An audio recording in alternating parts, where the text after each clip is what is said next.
We are quickly back here on the GSMC Chip Shot Football Podcast to continue our brief look into free agency a little bit and the rumors and speculation surrounding the Las Vegas Raiders now, right? The Raiders offseason will be one of the most important and attractive this year because they cleaned house essentially, right? They got rid of Antonio Pierce, they got rid of their general manager, who I can't think of his name right now, but they got rid of both of them.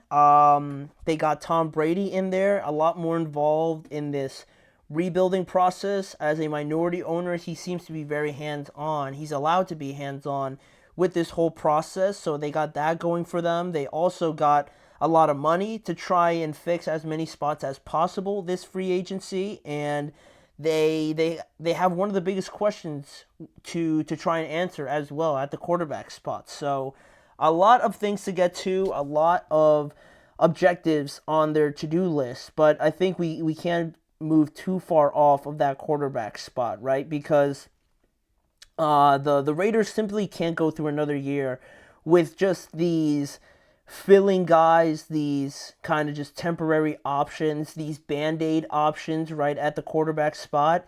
No offense to Gardner Minshew and Aiden O'Connell, but I feel like they need to truly find a guy now, right? Like a bunch of organizations that you just see having quarterbacks in a couple seasons, then they move on from them, obviously are nowhere near being a perennial consistent contender in the playoffs or in anything like that, right? You don't really have a lot of belief that they're always going to be there, right? Like they're going to give you a consistent performance if they can't even get the quarterback position right. So I think the Raiders have to try and find some sort of consistency and settle on somebody that they could hopefully have as their cornerstone for this organization going forward, right? And who better to help out with that than Tom Brady, right? The GOAT, obviously, of the NFL. What better person do you want to have evaluating quarterbacks and evaluating guys that you could potentially have in there as your face of the franchise, essentially? So that's obviously a great thing that they got going. And you don't have to look too hard, quite honestly, right? Because I know they have options in the draft, and I know they have other options in free agency, but free agency is the spot I wanted to work with because you don't got to look too far to find Sam Darnold at the top of everybody's wish list of potential quarterbacks that could become starters or continue to be starters in 2025, right? He's without a doubt the best free agent quarterback this year because of his 14 wins this past season and how historical that was, right? He had 14 wins, and that was the most in NFL history in the first season of any player, with their new team. So he had immediate impact, right? He contributed a lot to winning during the regular season, I will say, right? He just wasn't along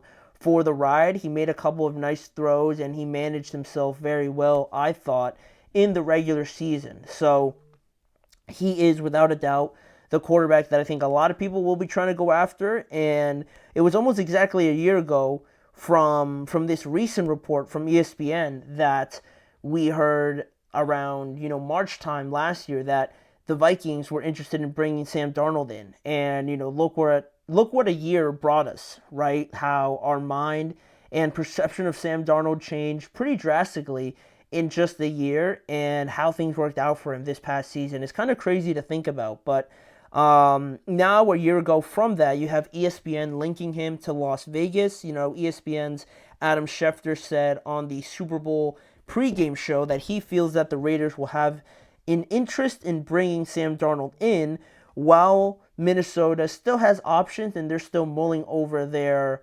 options, essentially, at the quarterback spot.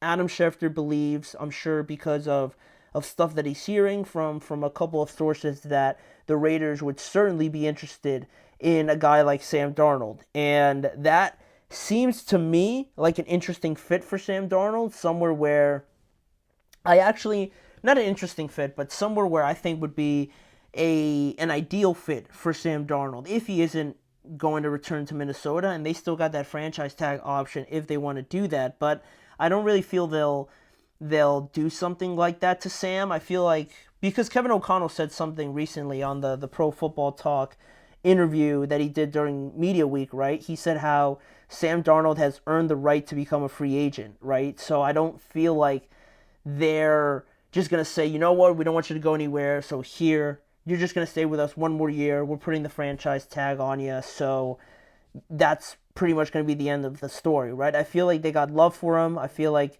they hold him to a high esteem where if he wants to move on and, he has another option that better for him financially, long term, they're not just going to say like, you know what, we're just going to keep you. Sorry, you're just going to stay with us. I feel like they're very mature and they're doing well by Sam Darnold, right? I feel like they're going to do well by him. So the franchise tag is an option, but I don't really expect the Vikings to do something like that just based on what Kevin O'Connell had to say as well. So the feeling also for Minnesota is that they're leaning towards the idea of their former first-round rookie J.J. McCarthy to be potentially their starter this year. That seems to be the vibe over there, but I would still like for them to bring in a veteran quarterback somewhat to kind of be a bridge guy there still for JJ because he's coming back from a knee injury, so you can't just jump right to him and say, here, like, carry us to where Sam did, right? That's very unrealistic. So that seems to be the feeling from Minnesota, and it feels like Sam is probably going to be playing elsewhere in 2025. And I think it's also super fascinating how Sam Darnold is looked at so differently because, this past season, I mentioned he had those 14 wins, but he was on such a high trajectory that those two losses to the Lions and then to the Rams, obviously, in the wild card round, those two losses could affect how people view him now so much just because of the team that he's on, right? Because before those last two games, he was on a high trajectory. Everybody was saying how he's going to play himself into a massive contract, a great contract for him, good for Sam, good for him to put himself in this position. And you know what, like the Vikings should sign him to an extension. He's playing out of his mind. And then he loses those two games at the end and how everybody just kind of like stepped back a little bit. And now no one's that loud about Sam Darnold and being eager to bring him in because they saw those last two games, and now they're sort of hesitant around it. And I think it's interesting because you take that same context and you put it on a team like the Raiders, right? And they get a bunch of wins during the regular season and they make the playoffs and maybe they lose in the first round. But when it's looked at as such a disappointment in Minnesota, how that context is so different to a team like Las Vegas, where if they did the same thing, people would hold Sam and the Raiders to such a higher regard, right? And I think that level and changing of expectation, I think, is why the Raiders would be a good fit for Sam Darnold, right? With the Vikings, huge disappointment, right? Losing those two games, making the playoffs, but losing in the first round. Everybody is looking at Sam a little bit differently. But if he was with the Raiders and they did a similar sort of thing and they were kind of hanging around the playoffs and they earned themselves a wild card spot, people would be celebrating Sam Darnold, right? They'd be saying stuff like, oh, like, look how far he brought the Raiders, right? What a great job by Sam to orchestrate this offense and bring them to a spot where they probably beat teams out like the Bengals or the Steelers or the Texans or the Dolphins, right, to make the playoffs in a hypothetical scenario. Two very similar things, right, could change so much when you're talking about the context and the level of expectations. And I think it would be a good fit for Sam to be in a scenario like that, right, where he is in a team, in a context, in an environment where they're not expecting, I guess, a lot out of Sam, where he could just kind of play freely and not have to worry about competing with the best of the best. Not to say that Sam can't succeed with such great expectations like that, but I'd be lying if I said that I didn't hold some sort of reservation around him after he did lose those two games, right? Like, I think that's important in a team like the Vikings and winning those moments and kind of shrinking, I say, in those moments, it had me looking at him a little bit differently, right? So if he were to go to Las Vegas with a lot less expectations and just kind of play freely, like I said, And after such great experiences with the 49ers and now this year with the Vikings, you're not going to get Sam playing like he did in New York, right, with the Raiders. I think the last couple of years have really taught him a lot and have been great learning experiences for him to bring to a new team. And if he's able to play similarly with everything that he's learned so far, I think he would be a great fit for a team like the Raiders that need a lot of stability at the quarterback spot, really at all positions in that organization, right? Because you could say, oh, well, they should draft a rookie quarterback instead, right? I don't want to have Sam Darnold in there, right? But I don't know if there's enough certainty in that option, like I said, right? Which is what this organization really needs at this point in time, right? There's no guarantee that you get either Cam Ward or Shedeur Sanders, right? If you're picking at number 6. And I definitely don't think they should trade up to get one of those guys. And let's say one of them does fall to you at 6. There's no guarantee that a rookie quarterback can come into the Raiders next season under these conditions and be anywhere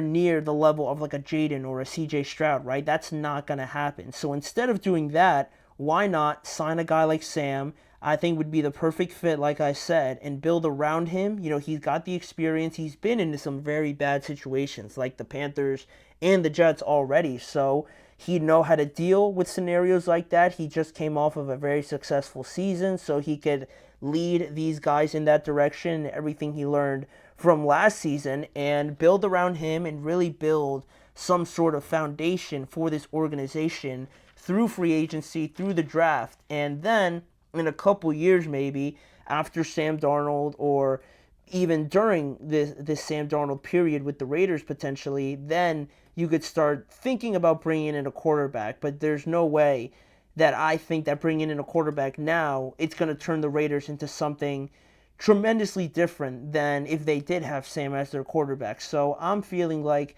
you sign Sam, you bring in a lot of pieces around him, you draft very well, and then in a year or two, you could really start looking for that certainty cornerstone at quarterback, right? And I think Sam, even if he's not a cornerstone, he's going to be a great option to have, a great improvement over the recent quarterbacks that they have had in that building. But that's still obviously a lot of speculation and things like that, but I thought it was interesting how there has been already these reports linking Sam Darnold and the Las Vegas Raiders, and I think it'd be a good fit. So we'll see where it goes once free agency gets going. But for us on this show, we got one more segment to get to, continuing our series, and don't you know it, we're going to talk about the Eagles on this episode. I think a fitting end to today's episode where we've talked about the Eagles a lot. Now we're already moving past the Super Bowl, and we're going to look to the offseason at some spots where I think the Eagles need improvements, with an air quotes on need, and look to see where they can get better in a month and a half or so. So don't go anywhere. We'll be right back with our last segment.